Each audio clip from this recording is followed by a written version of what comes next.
Hello and thank you for joining me on another Novel Escape. My name is Trevon Grant and today we will be doing a book review on Children of Blood. Dang it, what's the name of this book again?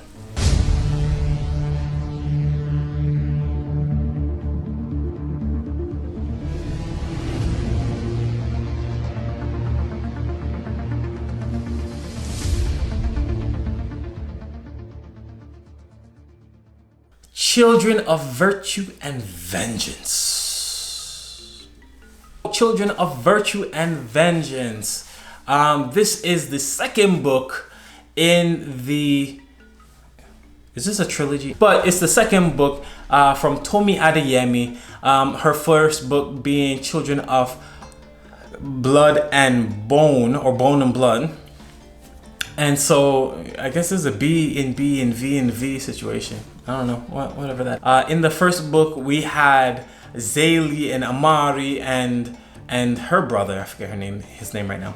And they went ahead and, if you didn't read the first book, spoiler alert, they brought magic back. Okay, they brought magic back. Now in the second book, we are introduced with Zaylee and Amari, and they are trying to get Amari on the throne, right? They're trying to get her to rule, and so magic users don't have to get any persecution for being magic users and being too powerful. So in the midst of doing that and trying to, and Amari gaining the throne, she is in the middle of giving her speech, and then the person who she thought was dead, her mother, shows up. Mom, you're alive? Not only is her mother alive, but her mother has crazy amounts of magic. Her own magic is come through. Now, it turns out that not only the magic users have magic, but now the royalty and the ruling class also have magic. And they have this different kind of magic, which you find out later in the story what that is. So now, Mom isn't very happy. Even though she has magic, she still wants to kill the other magic users, right? She still wants to kill the other magic users. And so she goes after her own daughter, Amari, right? And tries to kill her, because Amari is responsible for the death of her husband and the death of her son. And so Amari and Zaylee have to pick up and run. Some of the other magic users or children of bone or blood or whatever, and the ones with magic, they had to run, and some of them got caught by the mother because her magic is crazy vengeful. It's crazy bananas. Because she has the ability to suck the life out of other magic users and use it against her enemies and bring down buildings and create earthquakes and do all sort of crazy stuff. So this is who they have to face. She has to face her mother. And so now they have to retreat, and they find their way to the clan of the magic users. And now Amari is among people who don't like her, even though she's trying to save them, because she's part of the royal family, or was part of the royal family, and these people hate the royal family. So now anyways, the plot of the story is actually really good, right? Because especially with Amari's struggle to find a place among the magic users, she has this really hard time, and it becomes very interesting in that regard. Now, this book also has a lot of action, right? This book has a ton of action from the very beginning, and it goes all the way through. There's always something new happening, right? And which is really cool. Now, if you've read any of Jim Butcher's stories, Jim Butcher has just constant action throughout his story, and it kind of reminds me a bit of that. Always something happening, always another issue to overcome, or somewhere you need to go, or something cool that's happening, right? And so yeah, that's what's going on. Also, The magic system in this book is completely unique. It's completely different from what I've ever seen.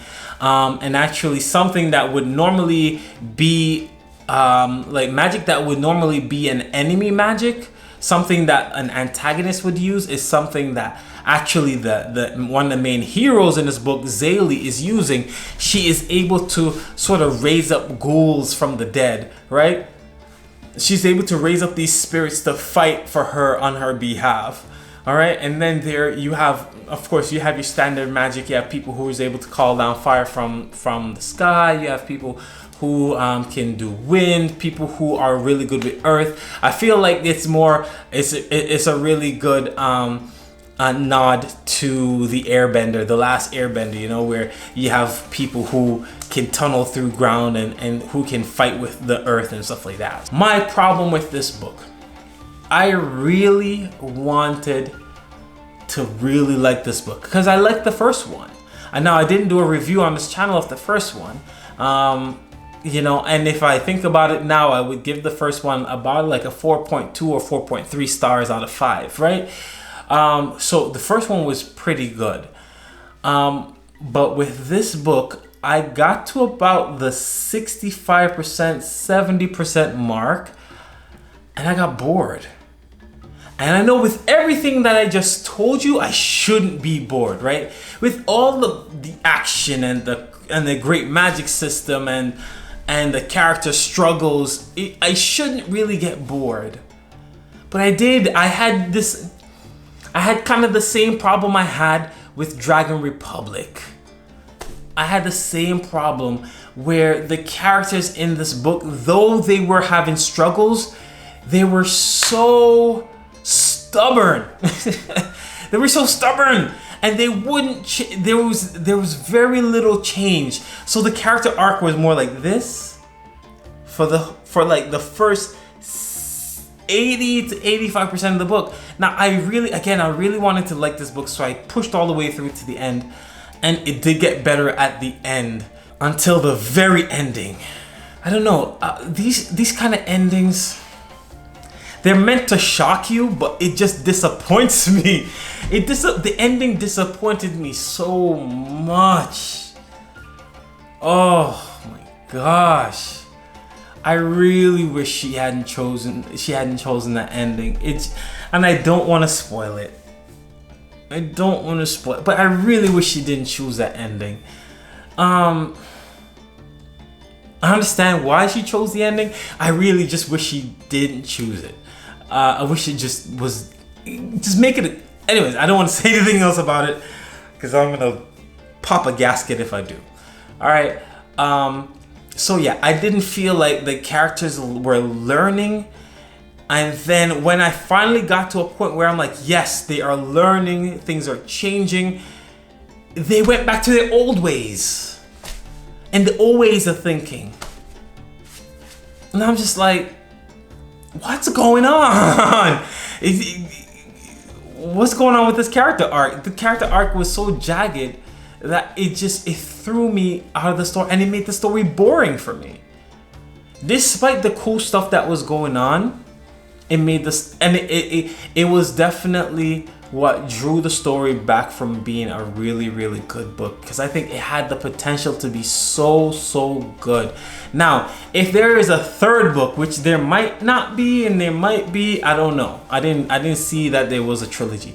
If there is a third book, then I would definitely say again, the third book, just like in his trilogy, the third book, it's worth it to probably go through the second book to get to the third book.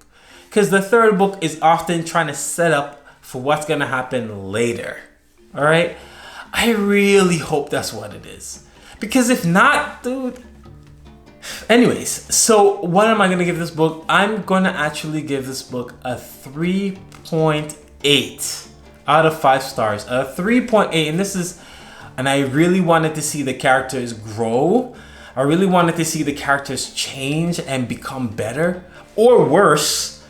Something, you know, they're just sort of holding on to this belief and revenge and I gotta kill this kid, and I'm just like, get over that, move on with your life. Ah, golly. Anyways, 3.8 out of 5 stars. That is my review of Tomi Adeyemi's second book.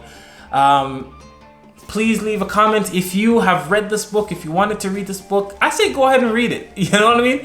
It wouldn't hurt. If there's a third book, it's definitely, you know, let's see what she does on the third one.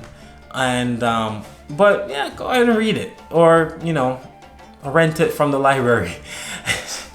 Sorry. Tomi, forgive me, please. Please, I'm sorry, Tomi. Thank you for joining me on another Novel Escape. My name is Trevon Grant, and catch you on the next video. Peace.